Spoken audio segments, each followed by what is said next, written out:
सादर करत आहोत डिजिटल बीड न्यूज, सर्वात आधी सर्वात जलद।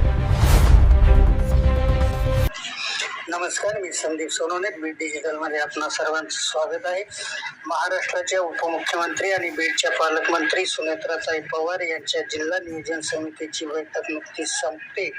त्यानंतर अवघ्या काही वेळातच एका वरिष्ठ अधिकाऱ्याला तब्बल 45 लाख रुपयाची लाच स्वीकारताना एसीबीने रंगेहात पकडल्याची धक्कादायक घटना समोर येते। नेमके हे प्रकरण काय आहे, कोण आहे हा अधिकारी आणि 45 लाखाचा व्यवहार काय, यामागचं सत्य काय?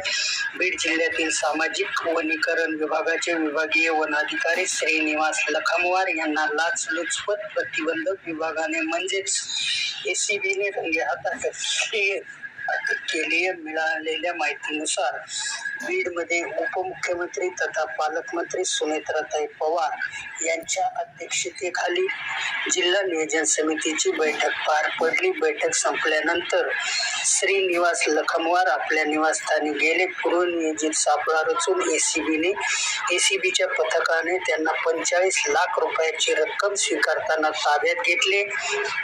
45 लाख रुपयाची रक्कम स्वीकारताना ताब्यात घेतले। यापैकी 5 लाख रुपये खऱ्या नोटाच्या स्वरूपात होते, तर उर्वरित 40 लाख रुपये डमी म्हणजेच मनोरंजन बँकेच्या नोटा होत्या। एसीबीने नियोजनबद्ध पद्धतीने हा सापळा रचून कारवाई केली।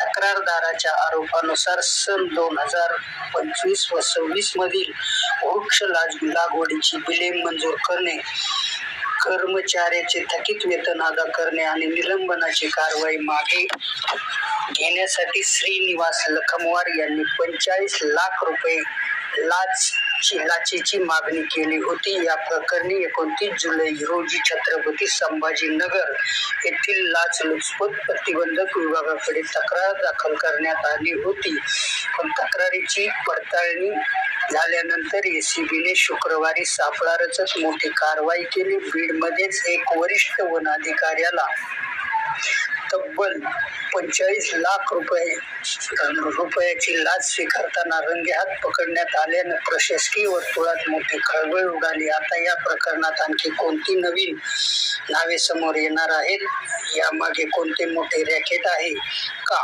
आणि भ्रष्टाचारविरोधी कारवाई अधिकाऱ्यांसाठी धडा ठरणार आहे का? या प्रकरणाचा तपास सुरू असून आणखी कोणते धक्कादायक खुलासे होतात याकडे संपूर्ण जिल्ह्याचे लक्ष लागले आहे।